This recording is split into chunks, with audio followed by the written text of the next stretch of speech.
Welcome to Smart Parents, Successful Students, the podcast that helps parents like you guide your children toward academic confidence and success. I'm your host, Helen Panos, and I'm here to share expert tips, proven strategies, and inspiring stories that make the journey to school success a little smoother for both you and your student. Welcome back to my Smart Parents, Successful Students podcast. I'm your host, Helen Panos, and I'm back again today to talk briefly about key drivers of student motivation. There seems to be these days an inability to really have a drive by students. It's why motivation, not ability, is the real challenge for many students. It's really motivation. A lot of times it's just hidden as we think it's their ability and they can't get the work done. But let's talk about motivation for a minute, because I hear this a lot from parents. Here's the most common, I think, parent concern I hear is, my child is capable but unmotivated. What today's episode will be about is parents understanding and doing things differently. So I want to, encourage you to really listen and try some different things if things are not working, presently. So what does motivation really mean? It's the internal drive that we have to get things done. And we're going to talk about motivation versus kind of compliance and complying. We have, when you have motivation, a lot of times it's about, attach a reward, or maybe it's a punishment or consequence. And, that usually works when you put you ask them to do something, but there needs to be a consequence or a reward system when it's done or when it's not done. So, because nagging, that really loses impact over time. And then what happens is, as teens get older, they tend to just shut you out and shut you down. So then it becomes the battle between the parent and the student. So I want to talk about intrinsic versus extrinsic motivation, because we have a lot of that going on as well. Intrinsic motivation is things that come from the inside, of course. A voice is telling them to get this done, and there's a reason why. I think the why is why they do it, and they will do it. The extrinsic motivation might be more like, if you do get this thing done, then you can go gaming for an hour, or you can go hang out at so-and-so's house and hang out and have some fun, or spend the night, if you allow that, spend the night at someone's house. Those are all like extrinsic motivations, things that maybe they want or they want to buy. Those are all extrinsic motivations. Now, let's talk about the 4 key drivers of student motivation. Number 1 is relevance. So students engage when they see a purpose. A lot of times students used to ask me, why are we still doing more work? We just took the Georgia milestones. And I'd always say, because I still have grades to do as a teacher, and we still have curriculum to cover. Just because the Georgia milestones did at that time come into play around April. And usually right after spring break they would give it. Now they've moved it back to May. So when we give it in April, students would always ask me, what else are we going to be doing the rest of the school year? And I'd always say, you still have school. I still have grades to obtain and put into the system. And this is a very important semester. So students have to engage because they see a purpose. So I attach grades to the purpose as to why we're continuing to learn. Now, a parent takeaway might be, why does this matter? You could say that. You can help them answer, why does this matter? Because I think that's a big deal to them, is, why am I doing this? What's it going to do for me? But like, I can attach curriculum to grades. You as a parent, should attach something important in the purpose for it, so that they can get motivated to do it. Now, number 2 is autonomy. When there's buy-in, then the choice increases. Or the choice increases the buy-in. So the more choices or things that they can choose from, depending on what it is, they'll buy into it more because they feel like they're part of the process. A parent takeaway would be shift from control to collaboration. Sometimes parents like to just be the authority, which you are, but an authoritarian style to a teenager especially, or a middle school student, tends to not work. So you've got to shift your control to what's considered collaboration, asking them, will you need support in order to get this done? Can I bring in Aunt so-and-so to come help you? Or would you like somebody outside of the house here to help collaborate with you to figure out how to do this math, let's say. So the shift from control to collaboration, collaborating with the child and getting the buy-in. See how that works. That's all autonomy. Number 3 is competence. And motivation grows when students feel capable. And we want to make sure that they always feel happy, proud of themselves, that they got these math problems done, that they did well on a test.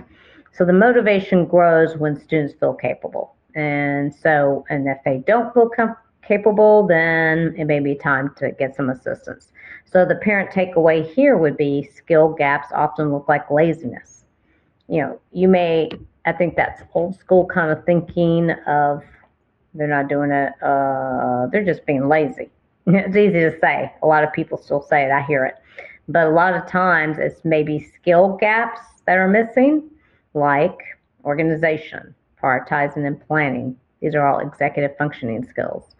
Task initiation, emotional control, self-awareness, reflecting. So there may be a skill that's missing, and schools don't teach these necessarily. And it really needs to come from home. You're modeling it. They see it somewhere else. With other adults maybe that are closer to their age. They may see it there.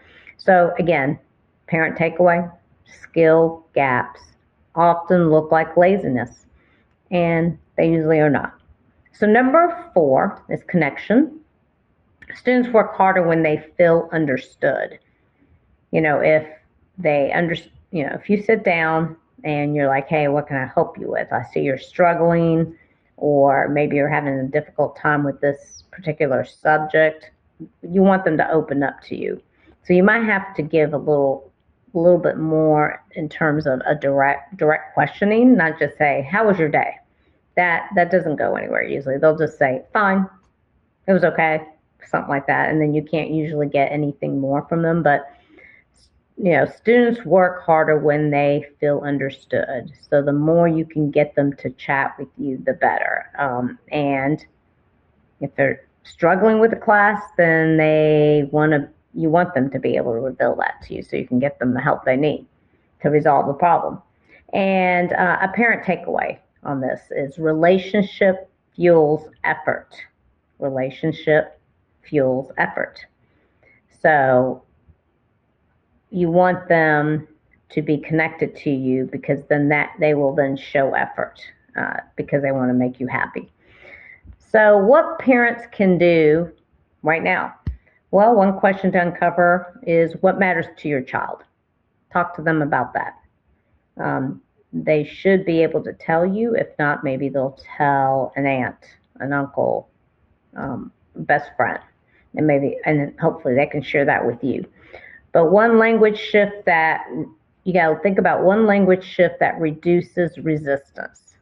We're trying to remove the resistance so that they can be self-advocating for themselves. They're motivated and there's high motivation. One way to support without micromanaging. So think about how can you support and it not be considered micromanaging. Micromanaging is like you're just constantly hovering over them over everything. We have an 8th grader where this has been going on, and I can understand how the parent doesn't want to watch them fall, but sometimes it's better to let them hit a wall once or twice so that they can understand this does happen and there is failure in life, but you can bounce back. So I just want to make sure that, there's a way to support them and that you're not a helicopter parent, what we term helicopter parent, that you're not hovering over them, especially 8th to 12th graders can easily feel that, especially if it's young men. They tend to do that a lot. They will battle their moms especially. So I want you to know that this is not just you.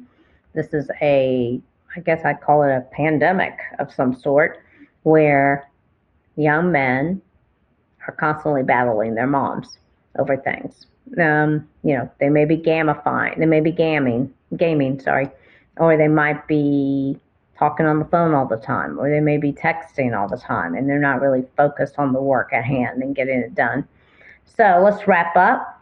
I said I'd make this one a little bit shorter than the others, so I just wanted to be under that 15-minute mark, and we're heading right there. So here's a wrap up. Motivation is built, it's not forced. So please remember that. Motivation is built, it's not forced. Progress comes from aligning support with what matters. Again, progress comes from aligning support from what matters. And, they have to be able to see this so that they can align and then ask you for the help. And then, or you have at least a conversation where you realize as an adult, this is what they need help with. I just got a call from a parent today that kind of said something similar to me. The child barely made the A. He was struggling, an 8th grader. And so he missed getting the A he wanted. But if he works with a tutor or whatever, more than likely you're going to see his grade go up into B, maybe A, for sure. So invite reflection. Very important. A lot of people do not reflect. Which driver does my child need most right now? And out of the 4 drivers, it is relevance, 2 is autonomy, 3 competence, 4 connection.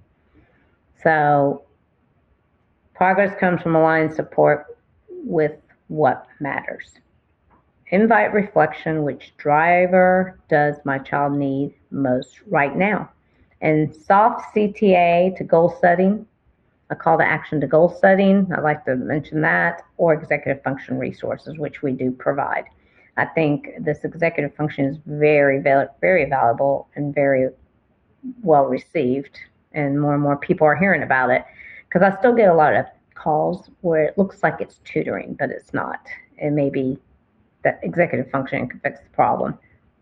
So again, a soft call to action to goal setting. Please get my free SMART goal planner and share that with your child. If they're old enough, they can do it on their own. They need to set 2 or 3 goals.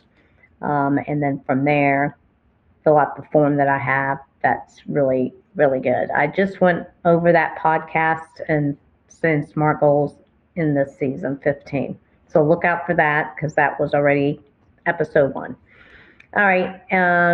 So the goal setting or executive functioning resources are very important, actually. And really, that's what the 4 key drivers are and what they're doing to motivate. If you have any problems, issues, you want to speak with us, please contact us at our number that will be shown in the notes. All right, guys. I hope you guys have a great rest of your day. Bye for now. Thanks for tuning in to Smart Parents Successful Students podcast. If you found today's episode insightful, be sure to subscribe to the podcast and check out our YouTube channel for even more tips to help your student thrive. Until next time, keep guiding your children towards success.